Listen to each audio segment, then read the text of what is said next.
Hello and good morning everybody, and welcome to today's beginner session. Now I'm going to do something a little bit different today. I'm going to start off with some commentated play and then I'm going to move into a little bit of a lesson in about half an hour or so.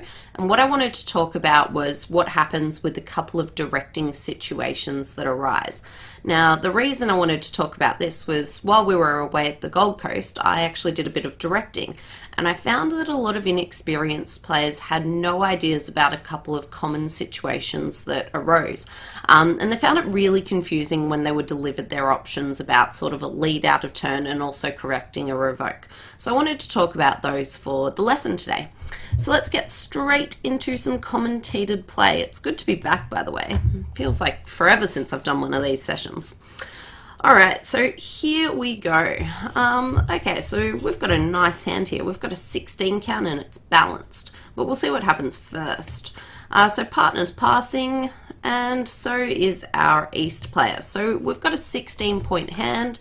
It's semi-balanced, it's not quite balanced, because we've got a 5-4-2-2, so that fits into our semi-balanced hand shapes. The other semi-balanced hand shapes would be something like a 6-3-2-2. Now, and also 4-4-1s as well. Now, with this one, you've got a couple of choices. You can open a club and then bid a spade, or you could open it a no trump. Because you've got spades, I'd be happy doing that. So you might start off with a club, and we'll see what happens from there. So after partner bids a diamond, we can now come back and we can now bid our spade suit, hoping to find a fit there. Alright, so when partner comes back and says one no trump, we have a little bit of a problem here because they've got 6 to 9 points, so we've now got to basically think about their point range. If they've only got 6, we definitely don't want to be in game. On the other hand, if partner had up to 9 points like they could have, we would have enough for game because we've got 16, going with their 9, it could be enough for game with 25. So what we're going to do is invite them to game by bidding 2 no trumps. Oh, not there, sorry. So 2 no trumps, and we'll see what they have to say. And here, partner's accepting the invitation. So they're showing us that they've got closer to that 9-point hand. All right, so 3 no trumps. We're pretty happy to be there, and we'll see how it goes. We're having partner play it rather than us if we open 1 no trump. All right, so now let's see how the play goes. Alright, so this puts our East player on lead, and East has started off with the Queen of Spades, and I'm just going to flip the hands around so that we can see them from North's perspective. Okay, so now we can see all the cards. When we're in no trumps, our best thing to do is we want to start off by making a plan, and we have to start off by counting how many tricks that we have right off the top, so right now. So on that, we've got our 2 tricks in spades. We've also got 1 trick in clubs, but we don't actually have any other tricks that we could take home right now. We have to get an extra 6 tricks, which is quite a few. Now we've got good opportunities for tricks. We've got our clubs, which we might be able to set up, and we've also got both diamonds and hearts after the ace is knocked out. Now one other thing that we sort of want to think about, just having a look at the north hand, what's now looking like the south hand, and just having a look at how they bid this hand. Now after we bid a club, they bid a diamond, which was great, introducing their 4-card suits, and we bid a spade and they then bid a no trump. Could you think of another bid that they could have made rather than 1 no trump? As it so happens, partner can basically work out that we have to have 4 clubs here. Now, the reason for that is that we opened with 1 club, we didn't raise their diamonds. So we can't have 4 diamonds, so we know that we've got sort of the clubs. Now, if we had also had 4 hearts, we could have bid 1 heart, and we didn't do that. So what it means is that if we assume that we're bidding a no trump with a balanced hand, instead of bidding 1 spade, we're going to be actually promising them that we've got a balance 5-card club suit, sorry. Now, the other thing that we can work out is that the only hand shape where we won't have 4 clubs, there's 1 of them on this bidding if you're not bidding a no trump with a balanced hand, is going to be if we have 4 spades, 3 hearts, 3 diamonds, and 3 clubs. So with the north hand, if they wanted to, they could have actually bid 2 clubs rather than 1 no trump, because they'd be pretty confident that we'd have a 4-card club suit. Now, with their points, because they've got so many points in hearts and diamonds, I don't mind them bidding a no trump here. Got us to a good contract. So if we think about our play, we had those 3 top tricks, and we've now got to see if we can find a few extras somewhere else.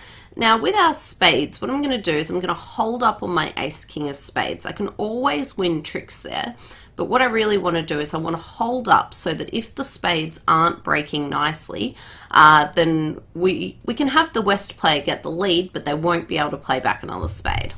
So let's see how it goes. Alright, so they win that first one, and they're probably going to continue on with another spade, so we're prepared for that. Now, when we think about how many times that you need to hold up, usually you can work it out based on how they're going to divide. So we had 6 spades ourselves, meaning that there were 7 with the opponents. Now, our big worry is if they're something like 5-2 or 6-1. If they're 4-3, it's not going to matter all that much, but a good thing I do is I like to generally hold up as long as I can. Okay, so now we've got our king that's been won. We've got to figure out what we're going to discard from the north hand. Now, I'm pretty tempted to keep those clubs intact, so I might get rid of a diamond here. And now we've got a little bit of a problem of how are we going to play the rest of the cards. Now, with this one, I think what I'm going to do is I'm going to hope that I can get 4 extra tricks out of clubs so that I can win 4 of my clubs. Ideally, I'd like to be over in the north hand, and I'd like to do what's called a double finesse. Now, the way that that would work is I'd want to be able to, say, lead out the queen or the 10, and I'd want to take a finesse, and I'd probably lose to the west player. But then I want to get back over to north, and I'd want to play another one and finesse again, potentially. What I think I might do here is either hope that they're 2-2, or alternatively, because I think that east is the one that's going to have the long spades, if anyone's going to have long clubs, it's probably more likely to be west. So I think what I'm going to do is cash my ace first, because I've got some entry problems, and play another one up. Okay, so we've had the king appear, so that's good. We know about that. Just while I'm over here, I want to be considering which hand I need more entries to. So because I've got the long clubs in my hand, I'm going to need more entries to, or what's now my hand, the south hand. So what I'm going to do is I'm actually going to unblock my clubs. So I'm going to put the 10 of clubs under this one, so that later on I'm going to be able to play my 6 across to my 7. That's the idea. Okay, and they did break 2-2, so that's good for us. Pretty happy with that. And we'll see what happens from here. Okay, so the opponents have switched to a heart, and they've got the ace of hearts. Now, at this stage, we're in a pretty good position at the moment. So we've lost our 1 trick in clubs. We've now lost our ace of hearts, and we've also lost 2 spades.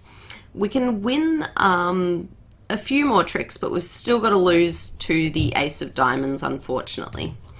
So they come out with the spade, knocking out our last spade, and we're now going to basically cash out our clubs and see what ends up happening. Now, one thing you might want to do if you get to a position like this, we know that we've got to lose a diamond, but the opponents basically might not necessarily take it. They might want to capture something. Here it's going to be a bit different because it is the setting trick, so the opponents are going to be quite likely to just jump up with it, but you never know. Always a good thing to consider.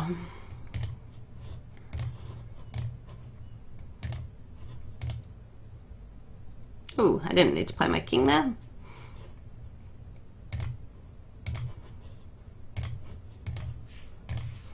Okay, so we're going to get that last one for just 1 off in this contract.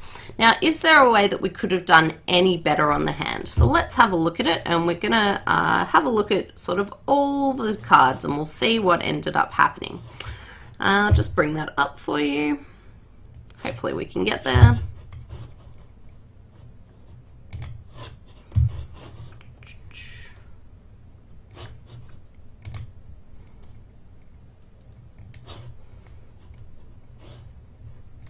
And I'm not sure if you can see this one.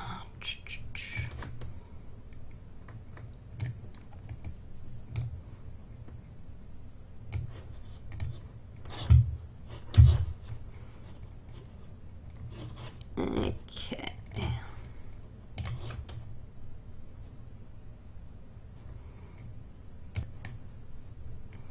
All right, so hopefully we can start to see it now in the full hand.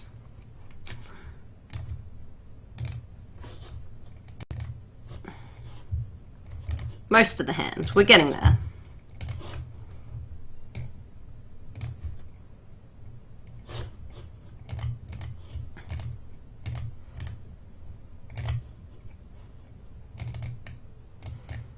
Okay, so let's have a look at how we could have done a little bit better. So again, we started off knowing that we had our 3 top tricks and we needed to get some more tricks. Now, one thing we could have done, which would have actually been a bit better on this hand and would have actually got us our contract, is if we hadn't actually ducked 2 spades. If we had have actually ended up basically winning the second spade. So if we have a look at it, we ducked once and then we ducked again. Now, if at this stage we actually won the second spade, we would have been able to make our contract. Now, the reason for that is we would have only lost 1 spade at the moment. And then if we have a look at how the hand pans out from this stage, we know that West has got 2 winners, but East only has 1 winner or 1 entry to their hand to be able to knock out our next spade. So what would happen is if we did the exact same line of play, if we won the second spade, and then we played out our ace of clubs in a small club and we lost to West, now they'd be able to cross over in the hearts to East, and East would be able to play their spade and knock out our king or our ace. But at this stage, they wouldn't have another entry to get back into their hand to be able to play another spade trick. So we ended up losing 1 spade more than we should have by ending up ducking those 2 spade tricks. So we could have actually got there on the same line of play, but just having actually won that second spade. So now the question is, how could we have known to do that? Now, what ends up happening if we think about those suit distributions? So if one player has 5 and the other player has 2, that's going to be bad for us. Then we also think about if one player's got 4 and one player's got 3, what's going to happen there?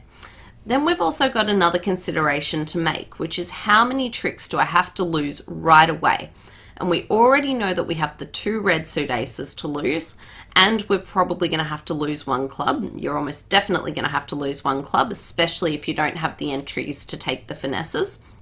So because you've already got those 2 aces to lose and a club to lose, you can probably only afford to lose 1 trick in spades.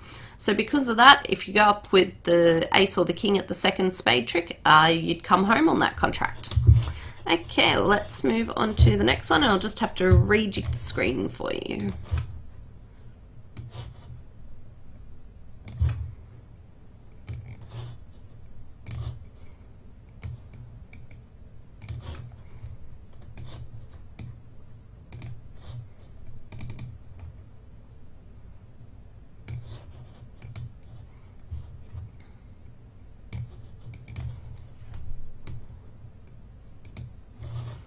Okay.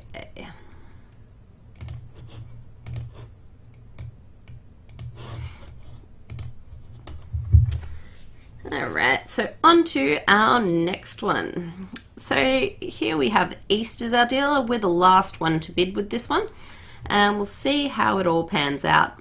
So East passes and our partner comes in and starts off with a 1 diamond bid.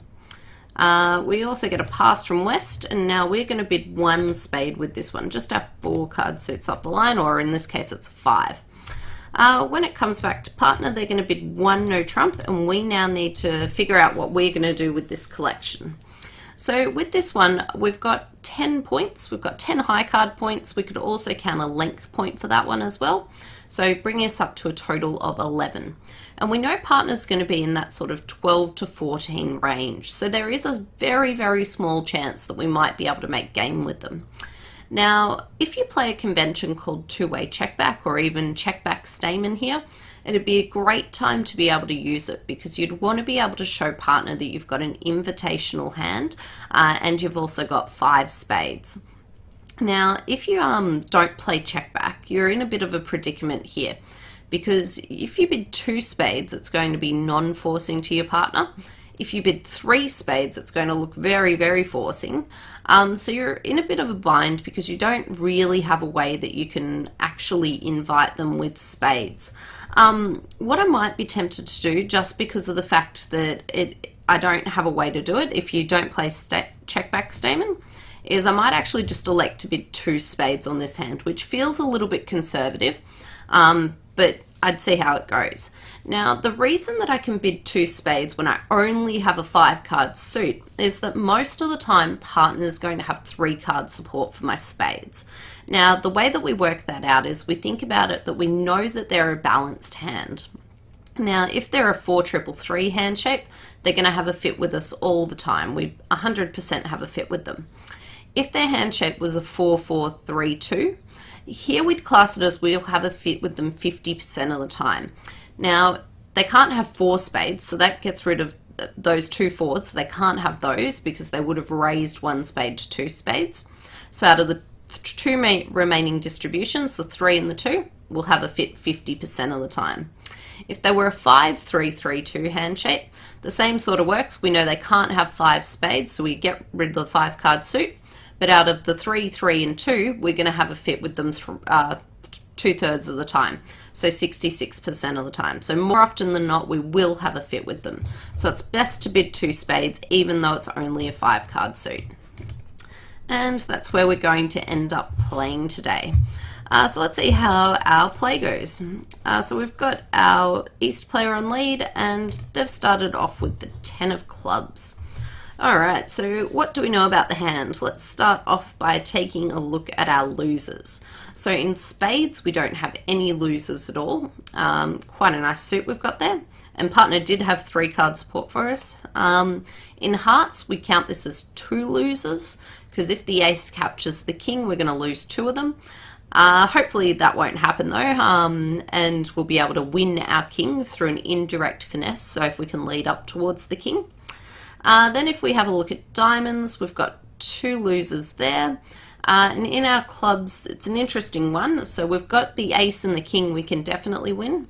We might be able to win the jack on a finesse, but it doesn't, it looks, well, because we've got the lead coming into us, it's quite good. We get to win that one. But we do also have another loser that we might want to end up roughing or seeing if we can get rid of somehow. So let's see how it goes. All right. So how many losers did we get up to? I think we had 2 hearts, a club, and 2 diamonds. So pretty good. We've only got our 5 losers, which is great in this contract. Okay, so the jacks won. Beautiful. We knew that was happening with the finesse. And when we're trying to think about the opponents and the play that they made, our opponent ended up leading the 10 of clubs. Now, this is suspiciously looking like it might be from a shortage.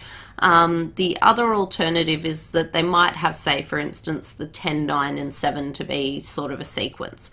But it's probably going to be through shortage. That'd be my prediction.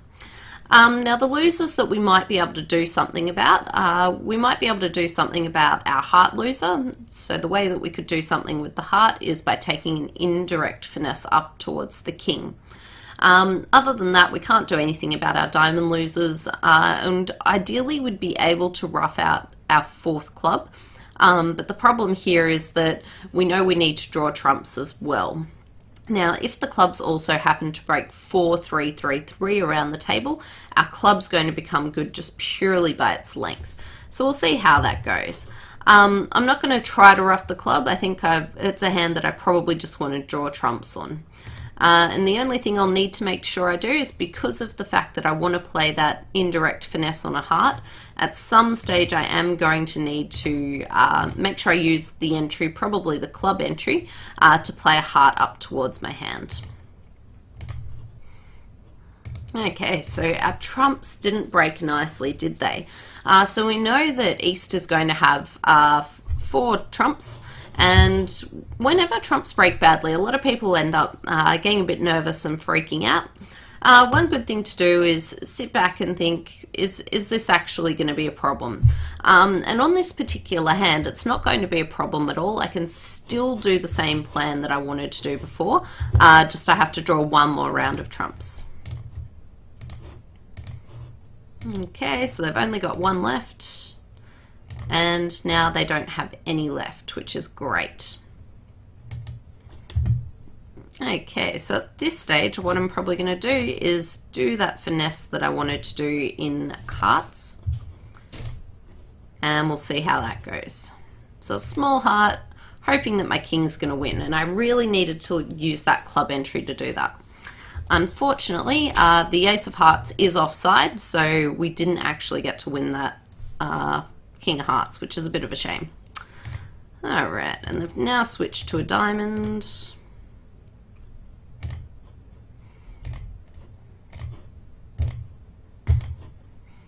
And another one.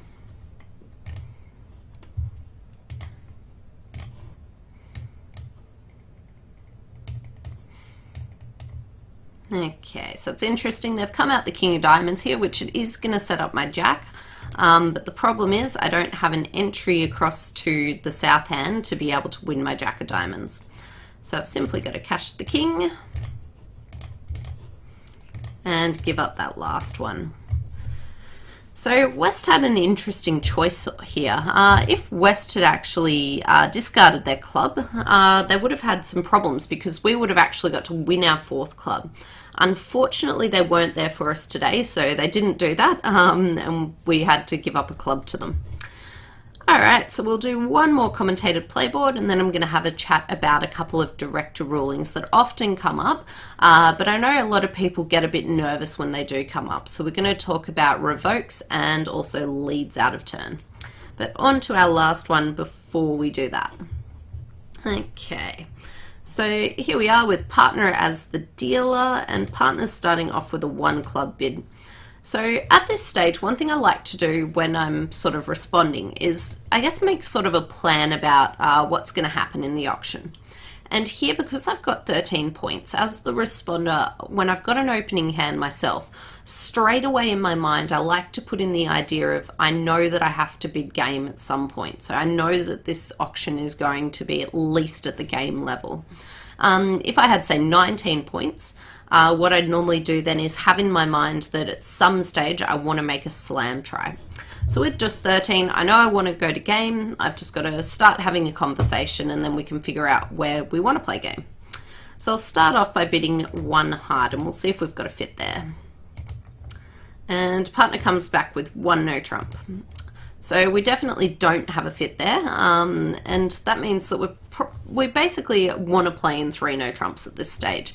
We could bid our diamonds, but there's no real point because we don't have that much interest in playing in a 5 diamond contract. We know partner's a balanced hand, we're a balanced hand as well, so we'll simply give 3 no trumps a go, and we'll see how we go from there.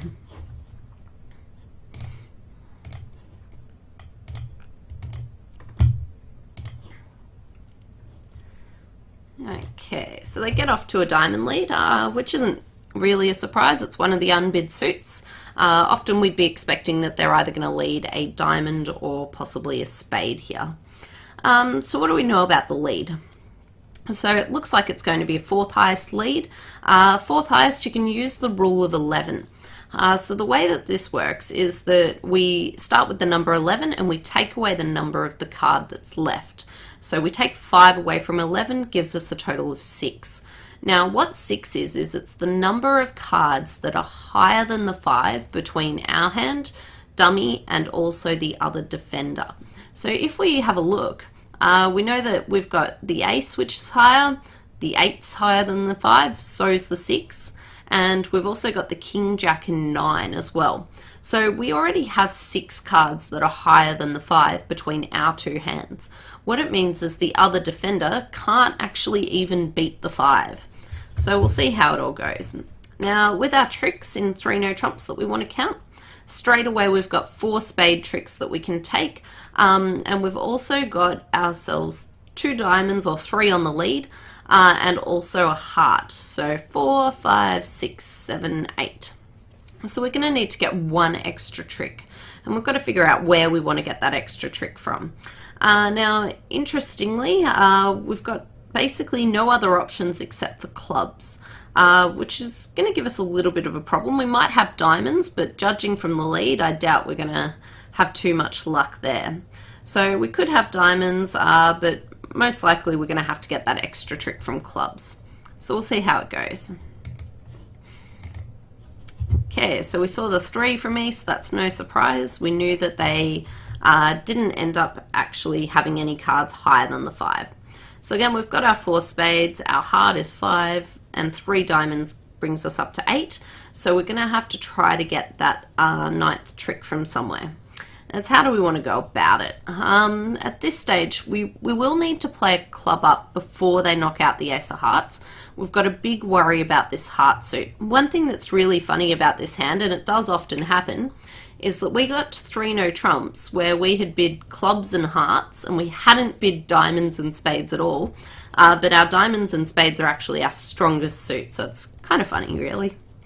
Okay, so what I think I might do is I might cross over to north with a spade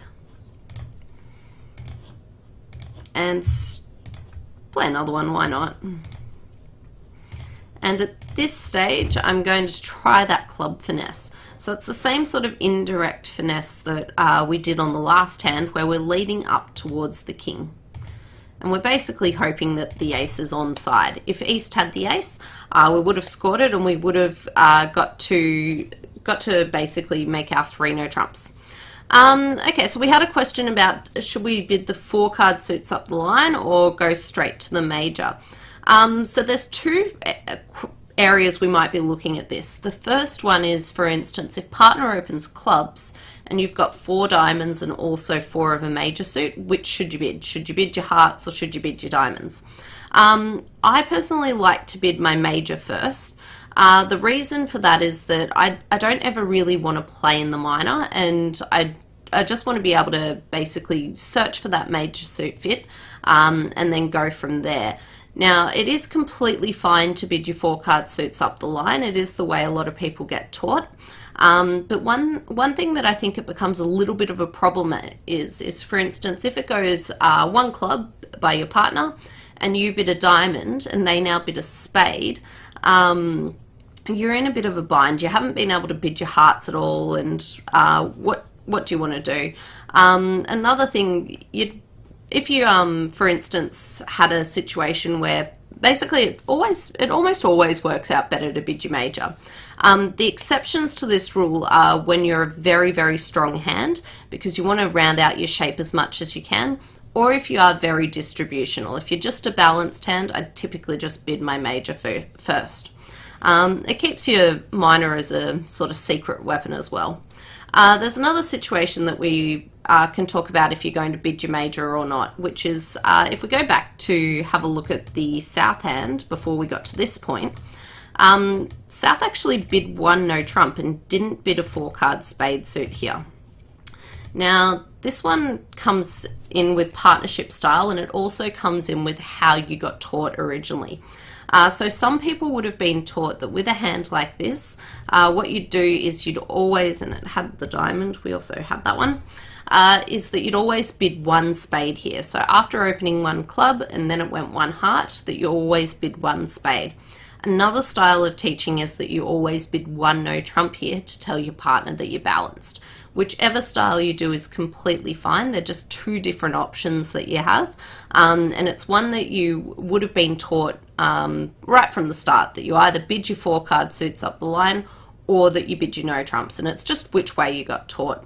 If it is something that interests you about whether or not you should do that, we do have a featured lesson on Walsh style bidding, so WALSH. in the featured lessons category, which I ran, which explains why we do that sort of style.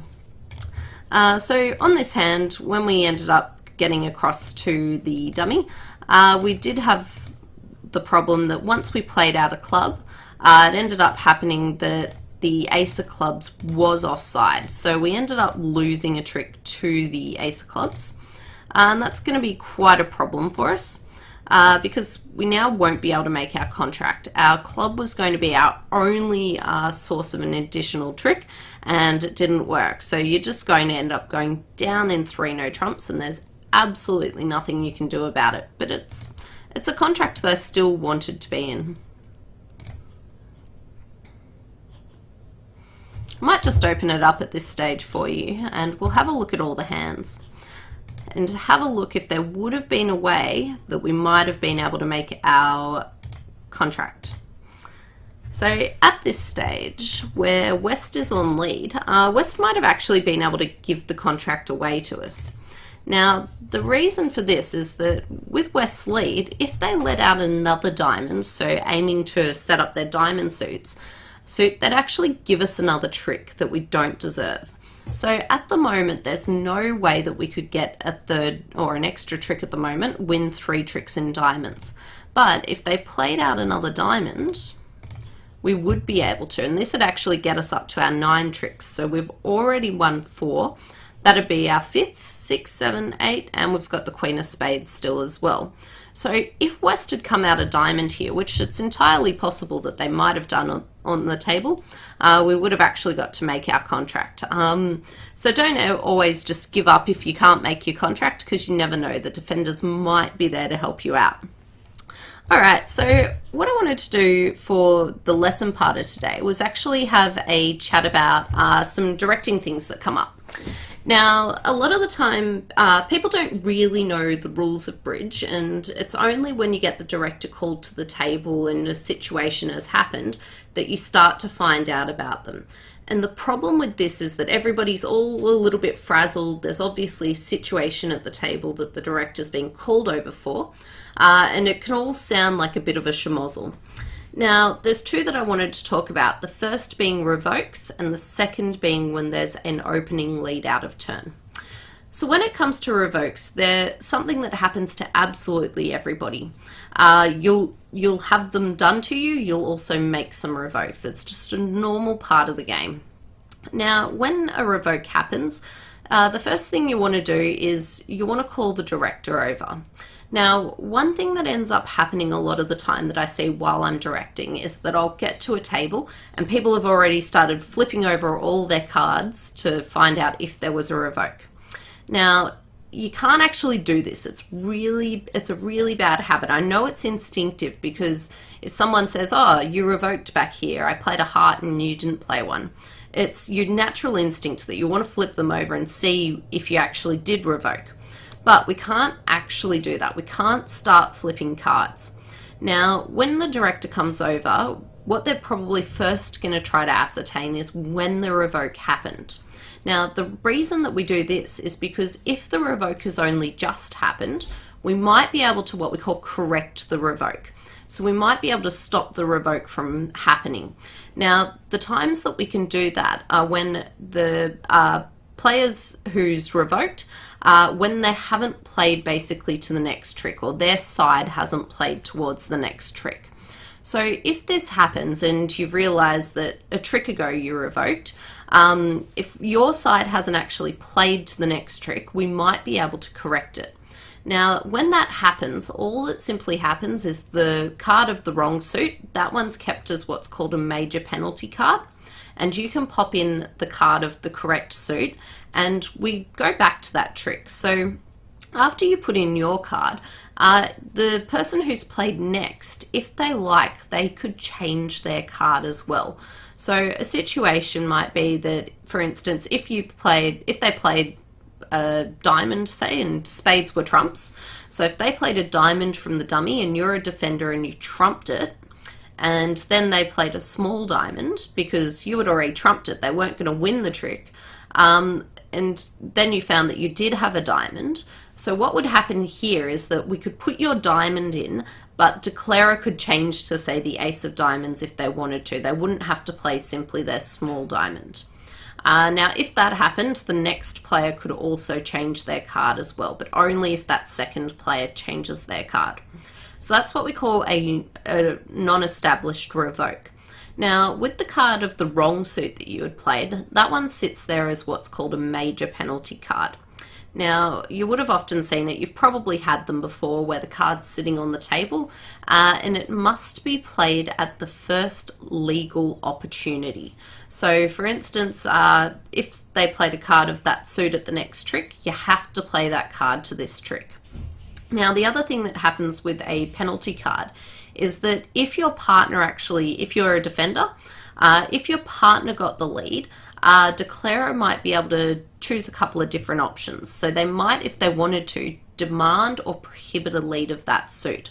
So they could tell your partner that they're not allowed to lead that suit, or they could tell your partner that they must lead that suit. Now, if they did either of these, what would happen is you'd get to pick your card up. Now, they could just let your partner lead whatever they like, and if that happens, that card would stay there and you've still got to play it at the first legal opportunity.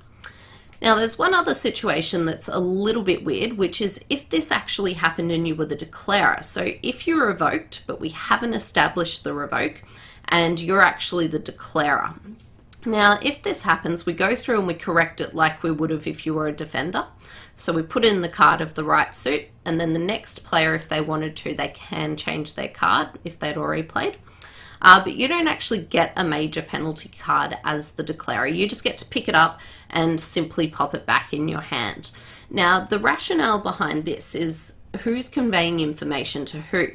Now, if the defenders revoke, that's a card that the defensive side has seen, so they shouldn't have been able to see that one, and that's why there's sort of a big penalty that's attached to it.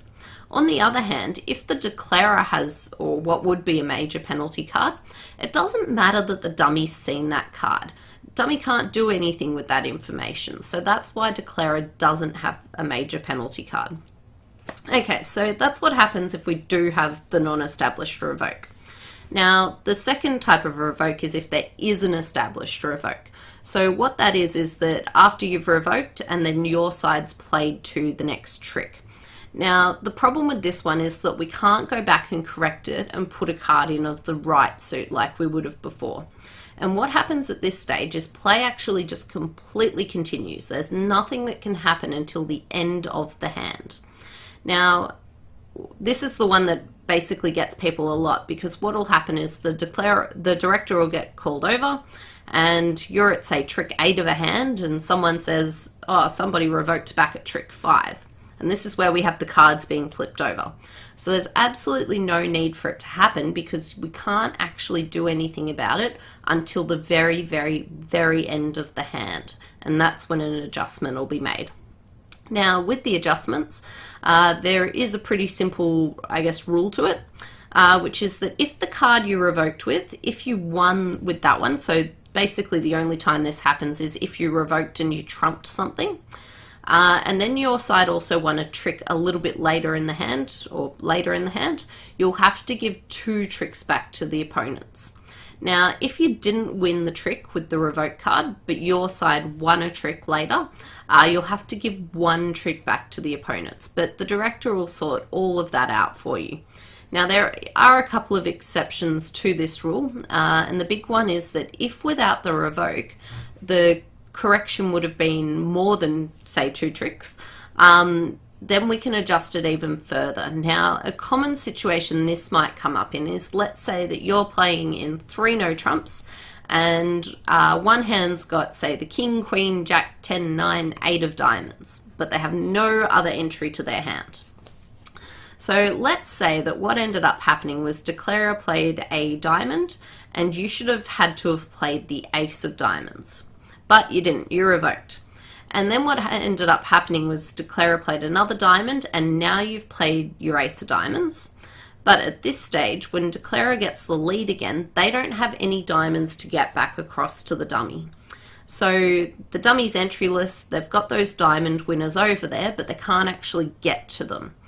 Now, if this happened, declarer is probably going to get some more tricks. And the reason for that is that if you had played your ace when you should have, declarer would have still had a diamond to be able to get back across and win their king, queen, jack, 10, 9.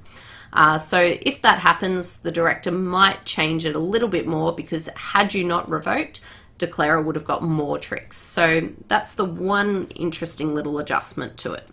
So the rules basically are, if the revoke isn't established, so your side hasn't played to the next trick, then we can fix it up and it's a major penalty card situation. If the revoke has been established, there's nothing we can do. We keep playing on the hand and there'll be an adjustment at the end. It's normally one trick, but if you trumped something, it's probably going to be 2 tricks. And the other thing is that you can only give away tricks that you subsequently won. So for instance, if you trumped something and you won that one, but you didn't win any other tricks later in the hand, you'd only have to give 1 back, because you can only give as many tricks as you would have taken. So that's how revokes work. Now, the other thing I wanted to talk about is an opening lead out of turn. And this is one that, because there are 5 different options that you can make, when you hear them at the table, it can be quite confronting. Now, we put them into 2 sort of categories. The first category is that you can simply accept the lead. So what you can do is you can say, yes, I actually like that lead. I want to continue on the hand, and we'll treat this lead as if it's the opening lead. Now, when that happens, you've got 2 different ways that you can accept the lead. So what you could do is you're meant to be the declarer, but you can actually simply just put your hand down, and your hand can now become the dummy hand, and your partner can declare the contract. So that's our first option of accepting the lead. We can put our hand down, we'll become the dummy, and partner becomes the declarer of the hand. The second option that we have is that we accept the lead. Now, partner, who's normally meant to be the dummy, they can put their hand down on the table right now. So we have the dummy come down, and what will happen is the first trick will actually just be played around into the dummy playing last. So normally, as declarer, you'd get to play last, but what we're going to do is we're going to treat this lead as the first lead. We're going to play from our hand next as declarer, then the other defender, and then the dummy hand plays last. So there are 2 ways that we can actually accept the lead out of turn. Now, if we don't like that lead, what we do is we simply return the lead to the correct hand. Now, when the correct hand's on lead, you've got a couple of different options that you can choose. Now, this comes back to this penalty card situation, because the lead out of turn is considered basically a penalty card. So if you wanted to, you could actually forbid or demand the lead of the same suit that the lead out of turn was. Now, if you do this, the person who made the lead out of turn actually gets to pick up their card, and it's no longer a major penalty card. So what you can do, if the lead out of turn was a diamond, you could say, I want the lead from the correct hand, but I want to enforce that they have to lead a diamond. So a situation that you might do that is if you say had the ace and the queen, because you'd know that once they lead a diamond, they're going to give you the finesse in diamonds. What you could also do is prohibit that lead, and this is one that's commonly done, especially in no trumps, where you'd say that they can't actually lead a card of that suit. Now, the other thing that you can do is you can let them lead anything that they like, and if they do that, the card that was led out of turn, it remains on the table as a major penalty card that must be played at the first legal opportunity.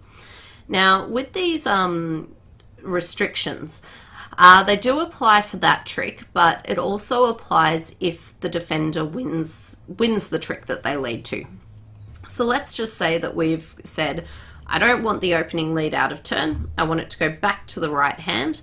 And say, for instance, you said, I'm going to prohibit the lead of a diamond.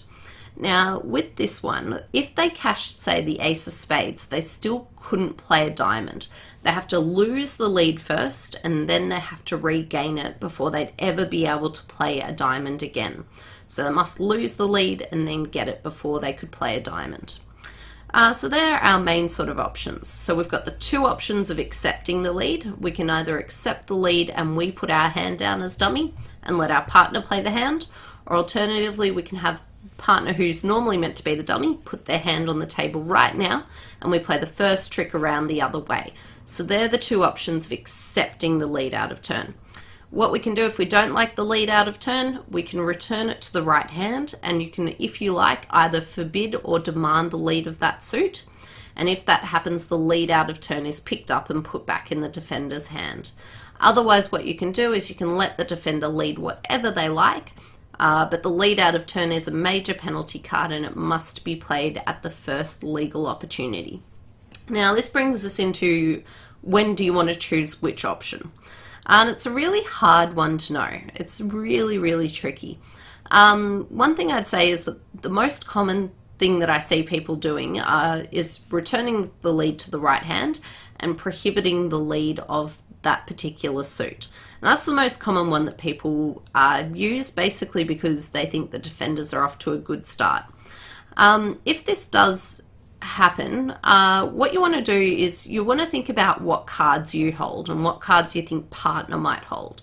So it's not always going to be that the lead is going to be a bad lead for your side. It might actually be a good lead for your side. You also want to think about sort of basically what cards they're playing into. So if I was in a suit contract and let's say the lead out of, say spades are trumps, and we'll say the lead out of turn was a diamond, and I held the king and a small diamond. Now, at that situation, what I'd like to do most of the time is I'd like to return the lead to the right hand, and I'd like to make that hand play a diamond. And that's because it'll guarantee that my king is going to score a trick. Another reason that you might want to accept leads, or you might want to actually demand a lead of that suit, is if you think another suit might even be more risky. So if you think there's another suit that's going to be really vulnerable for you, you might actually want to, again, demand the lead of that suit. So for instance, if you had the ace, king, queen, depending on the rest of the hand, you know it's not going to be a bad thing if they lead it, unless you think they might have a shortage somewhere.